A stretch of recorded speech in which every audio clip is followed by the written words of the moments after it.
महिना संपत आला म्हणलं की घरातला किराणा सामान पण संपायला येतो आणि त्याच वेळेस बरोबर मुलांना काही ना काहीतरी चांगलं खायचं असते.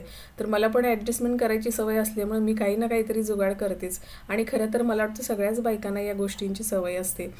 तर सुरुवातीला मी इथे एक मसाला तयार करायला घेतला आहे. पण मसाला तयार करायला माझ्याकडे काहीच साहित्य नव्हतं. तर मी जुगाड कसं लावलं आहे ते बघा.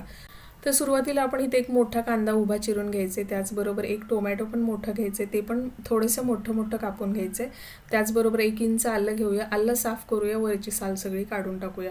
अगदी साधा आणि सिंपल असा आपण मसाला तयार करतोय, कारण माझ्याकडे खोबरं पण नाही मसाला करायसाठी आणि शेंगदाणे पण नाहीत. या दोन्ही गोष्टी नसल्यामुळे मी वाटण कसं करू हा मला प्रश्न पडला होता. मग त्या वाटणामध्येच मी हा जुगाड लावला आहे. आता गॅसवरती कढई ठेवून त्यामध्ये अगदी थोडंसं तेल टाकून हा कांदा लालसर भाजून घेतला आहे. कांदा लालसर झाला का लगेच त्याच्यामध्ये टोमॅटो टाकायचे. आता मागे एक कमेंट होती की तुम्ही कांदा आणि टोमॅटो सोबत का भाजत नाही. तर कांद्याबरोबर टोमॅटो टाकलं ना, टोमॅटो लवकर मॅश होता आणि कांदा भाजतच नाही. म्हणून कांदा थोडासा लालसर होऊ द्यायचा आणि मग टोमॅटो टाकायचं. 2 मिनटं झाकून ठेवलेलं होतं. कांदा पण चांगला भाजलाय, टोमॅटो पण चांगलं मॅश झालेलं आहे. आता लगेच आपण उतरून साईडला घेऊया. आता साईडला एका प्लेटमध्ये काढून घेऊया म्हणजे लवकर थंड होईल. आणि जर तुम्हाला पटकन वापरायचं असेल, घाई असेल, तर तुम्ही फॅन खाली ठेवला तरी चालेल, लगेचच थंड होतं. हे थंड होते तोपर्यंत आपण साईडला तीळ भाजून घेऊया त्याच कढईमध्ये. तर एक मोठा चमचा मी तीळ घेतलेले, तीळ भाजूया.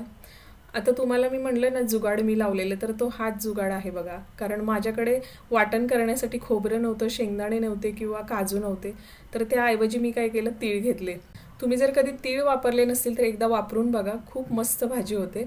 आता त्याच कढईमध्ये आपण 1 चमचा तेल घालायचं आहे, अर्धा चमचा हळद घालूया, अर्धा चमचा लाल तिखट आणि अर्धा चमचा इथं मीठ घालूया. आणि आपण याच्यामध्ये उकडलेली अंडी भाजून घेणार आहे. आपण इथं अंड्याची भाजी बनवतोय आज. तर अंडी मी अगोदरच उकडून घेतलेली होती, तर एक 2 ते 3 मिनिटासाठी अंडी इथं भाजून घ्यायची आहेत. जास्त आपल्याला त्याला करपवायचं वगैरे नाही. आता अंडी पण भाजून झाले तर आपण हे वाटण तयार करून घेऊया. वाटण चांगलं थंड झाले, मिक्सरच्या भांड्यामध्ये काढून घ्यायचं आहे. तीळ आपण सेपरेट भाजलेले आहेत. तीळ जर तुम्ही कांद्यात आणि टोमॅटोमध्ये टाकलं तर त्याच्यामध्ये भाजले जात नाहीत, म्हणून आपण सेपरेट भाजलेत. आता यामध्ये 1 इंच आलं, 5 ते 6 लसणाच्या पाकळ्या आणि थोडीशी कोथिंबीर टाकून बारीक वाटण तयार करू.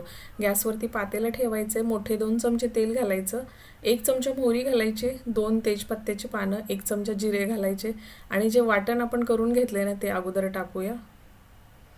आता बघा, 1 कांदा, 1 टोमॅटो आणि 1च चमचा आपण इथं तीळ वापरले, पण वाटण किती मस्त झालंय बघा. वाटणाला चांगले 3 ते 4 मिनिटं तेल सुटेपर्यंत परतून घ्यायचं आहे. नंतर त्यामध्ये टाकूया अर्धा चमचा हळद, 1 चमचा धना पावडर, 1 चमचा कांदा लसूण मसाला, 1 चमचा घरातलं काळं तिखट आणि चवीप्रमाणे मीठ घालून परत चांगलं मिक्स करायचं आहे. आता हे मसाले जेव्हा आपण वाटणामध्ये टाकतो ना त्यावेळेस थोडं जास्त वेळ शिजू द्यायचं. वाटणामध्ये जेव्हा आपण मसाले टाकतो ना तेव्हा ते दोन्ही चांगले मिक्स करून परतून घ्यायचे 2 ते 3 मिनिटं, म्हणजे चांगली चव येते भाजीला. आता थोडंसं पाणी घालून चांगलं मिक्स करूया आणि 2 मिनिटासाठी झाकून ठेवूया. झाकून पण थोड्या वेळ आपण मसाले शिजवून घ्यायचेत. आता झाकण काढल्यानंतर आपण यामध्ये पाणी घालायचं आहे. तर आता जवळजवळ 1 ते 1.5 ग्लास पाणी घातले मी, म्हणजे भाजी जास्त घट्ट पण नाही केली आणि जास्त पातळ पण नाही केली. आता त्यामध्ये अंडी सोडून घेऊया. आता अंडी टाकल्यानंतर भाजीला चांगली उकळी येऊ द्या आणि उकळी आल्यानंतर एक 2 ते 3 मिनिटं चांगलं भाजीला शिजवून घ्यायचं आहे. आता या स्टेजला आपण टाकूया अर्धा चमचा गरम मसाला आणि 1 चमचा कसुरी मेथी. तुमच्याकडे कसुरी मेथी नसेल तर तुम्ही नाही टाकली तरीसुद्धा चालेल.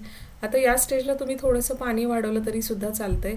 मात्र पाणी वाढवलं तर थोडंसं मीठ चेक करा, जर लागलंच तर वरून थोडंसं टाकलं तरी चालतं आहे. भाजी चांगली आपली शिजून तयार आहे. वर कट पण चांगलं आलेलं आहे. गॅस बंद करूया.